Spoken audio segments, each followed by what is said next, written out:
Everyone, I'm Anthony Rigo, co-founder and CEO of Augmented. Are you a 3D modeler or a digital artist? What if I told you there was a way to make interactive content for AR complete with multimedia like audio and video right in your 3D modeling program while completely bypassing the need for Unity, Unreal, or any other game engine or any coding? Let me introduce you to my company, Augmented, a new platform that lets you easily share your 3D content using our drag and drop system. It's incredibly flexible. Just export your FBX file, and in minutes, you're ready to share your digital portfolio or games, escape rooms, interactive panoramas, virtual art walks, or anything you can imagine. No game engines, no UI to learn, no expensive developer seats, and no coding to do. In this video, I'm going to show you how you can set your custom storefront and have your 3D content deployed for mobile AR and ready to share in less than 10 minutes. Before we get going, I know everyone on YouTube says this, but please like our videos and subscribe to our channel. We're just getting going, and I hope that you can come along with us for the ride. We'll be putting out new content every week, so make sure to like and subscribe.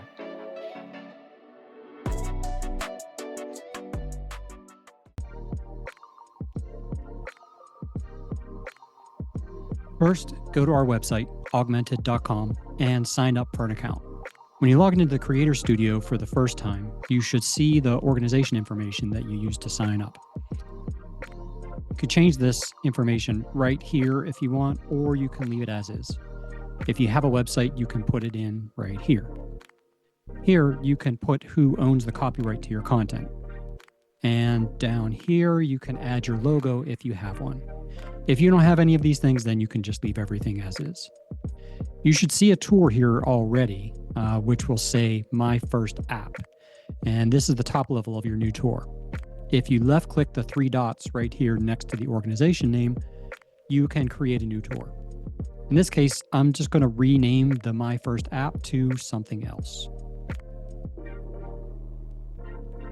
Okay, so what we see here is the overview section of your storefront. You can see a full explanation of what the storefront looks like on our resources page.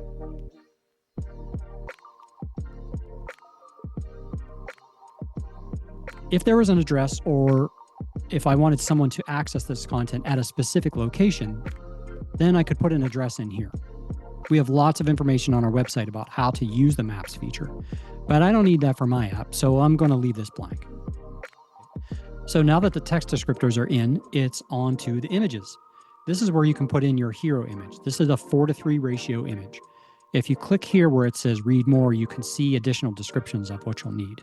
You can also look at our resources page for help on all the different images sizes that go into your app. But for now, I'll click here on the add button, which opens my media folder. I don't have anything in here yet, so I can either upload using this button here, or I can drag and drop an image from my computer. This little plus sign right here allows me to make folders to organize my content. So I'll make a folder called Storefront, and then I'll drag my image in. If you want to put a video on your storefront, you would do the same thing, just with a video file. I don't have one, so I'll skip this for now. Scrolling down just a little bit more are the screenshot previews. These can give people a sense of what they'll see in your experience or in your tour. You can read more about them on our resources page. Since I'm trying to get up and running as fast as possible, I'll leave all these blank and come back to them later.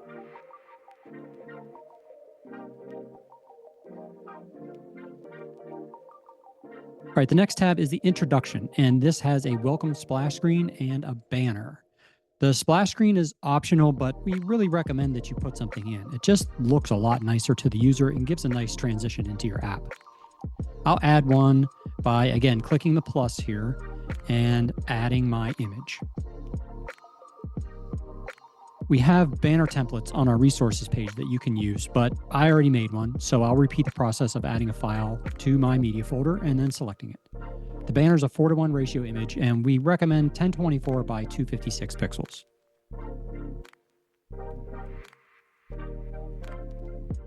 The next tab is the settings, where you can choose your color palette. You might see more than these here since we're adding new colors all the time.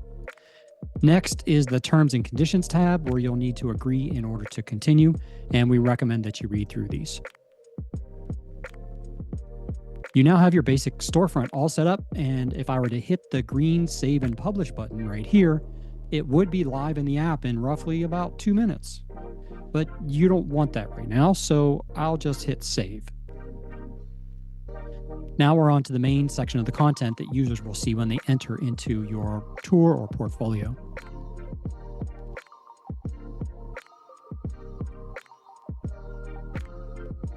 If you left click on the 3 dots here, you'll see an option to make what we call a tote. Totes are just containers of content. You can have multiple layers of totes and they relate to each other, sort of like a typical folder system on a computer. The first tab you see here is for the list page. The list page is just a list of totes. This is what it will look like in the app. You can look through other people's examples in the Augmented app on your mobile device to sort of see what they look like. Okay, so I'm going to start with an introduction tote that explains my app. This will be a single level tote with no subtotes. So the layout will look like this in the app. So I'll put an introduction, and then my subtitle, and then my image. And I'll add my image by clicking the plus and adding my content.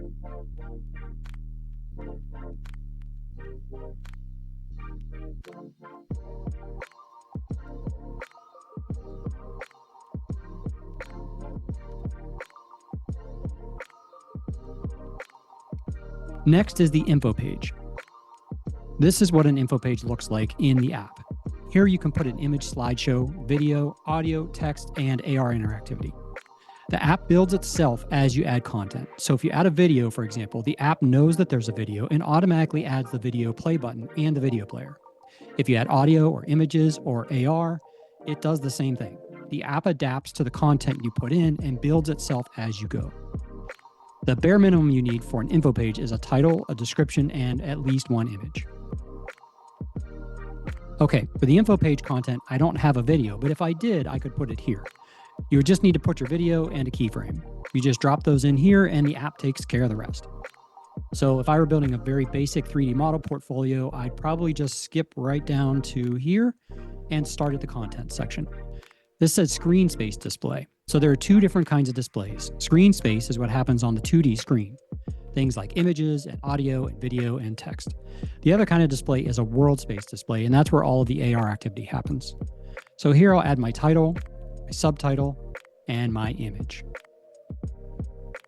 You can name things differently on the list page and the info page if you want.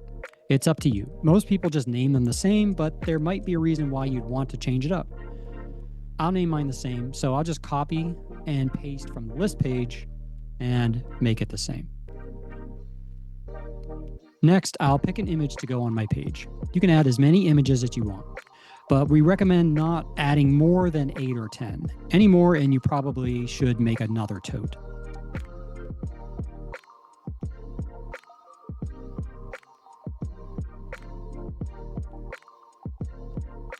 The last thing I need to add is my 3D model. So I'll go to World Space Content and click Add Content. Here I'm given the choice to add an overlay or a 3D model. With an overlay, I can make any kind of image or video appear over top of any other image using the image triggers. We talk about that in a different video. Here I'll add my 3D model. Our app allows you to drag and drop your 3D models here and they show up in AR on our app immediately. However, you can't just put any old model in. Like with any kind of software, it has to be formatted properly. We have tutorials on how to do that with Blender on the resources page of our website. I do have a model though that's ready to go, and so I'll add that here. It's also important to note that you can only add one AR activity per tote. You could have an entire escape room game in one 3D model, but you can only have one per tote. If you have 20 models to show, then you'll need 20 totes and 20 FBX files, or you'll need to put several models together in one scene.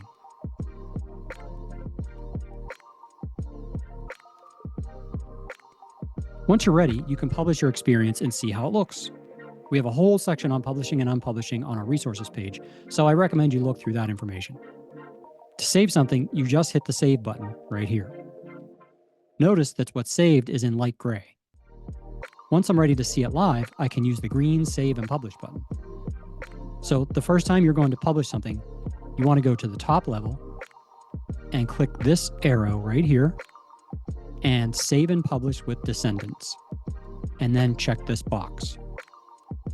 That will activate the level you're on and everything underneath it. You probably will only need to do this once. So I'm going to go to my organization level and save and publish. That's the order of operations for any publishing and unpublishing. Publish and unpublish what you want at the tote level, then go to your organization level and save and publish to push everything through to your app. Now I'll wait a few minutes and then check the Augmented app and see what happened.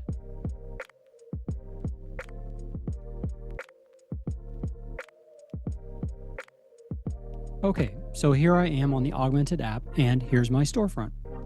Here's my hero image and my title and my subtitle and description. I'll hit start and then see what we've got. Here's my banner up here at the top, and here's my tote. I'll open this tote and here's my info page. I have my image up at the top here, my title, subtitle, and I see the interact button. I'll click that and then follow the directions on the screen. It says to scan the floor and place my model. And there it is. I can pinch and zoom to make it bigger and smaller. I can walk around it and see what it looks like. You could also add audio or video or all sorts of interactivity. And we have tutorials on our resources page that tell you how to do that.